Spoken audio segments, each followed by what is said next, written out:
It seems to me strange that we could still use two words, underage children and abortion in the same sentence. The abortion procedure in itself is voluntary killing of an underage child. So who actually are these underage children?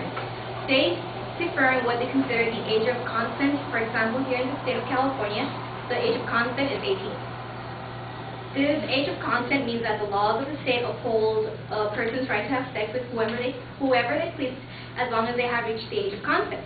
For a person to have sex with a person under the age of consent would mean that the person has violated the state law, either sexual assault, statutory rape, sexual misconduct with the child, or some other law by another name.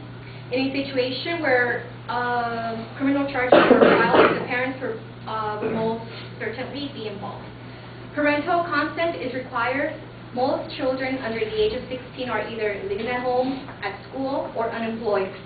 These children are totally dependent on their parents for food, clothing, shelter, and just about any other aspect of living.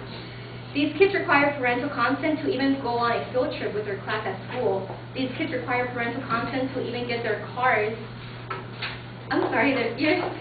Parental consent is required for a child under the age of 16 to have medical treatment or any type of surgical procedure. Since the abortion procedure is normally a surgical procedure, why should it be treated any differently? If you guys notice, and if you guys know already, most of the teens that are driving with a permit is in the ages of 16 and 17. So a responsible driver, for example, their mom or their dad, must always be in the vehicle with them. National stats show that most teen drivers are just not responsible drivers. Now, do we feel that a 16-year-old girl is responsible enough to make the sole decision of killing an unborn child?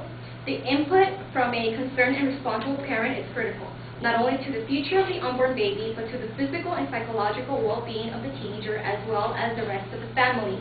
If the baby is allowed to have a life, why do you suppose will be charged in caring for it the majority of the time? My guess would be the parents. Children can be raised in the best homes and have best role models, but some of them are still going to be sexually active, so no one can really stop that. If a teenager were allowed to have an abortion on demand without parental consent, would that in some way promote sexual activity and the chance for acquiring some sexually transmitted disease? Could we give them the attitude, well, I get pregnant, I'll just get an abortion. How easy, right? Children need to feel secure in the fact that their parents are always there for them in the good times and as well as the bad times. They must know that they can talk to them about any situation, including pregnancy, without the judgmental attitude. Respect is not a right, it must be earned. Children need to be taught that killing an unborn baby is wrong, and that if we are responsible enough to have sex with someone, we must be responsible enough to deal with the consequences.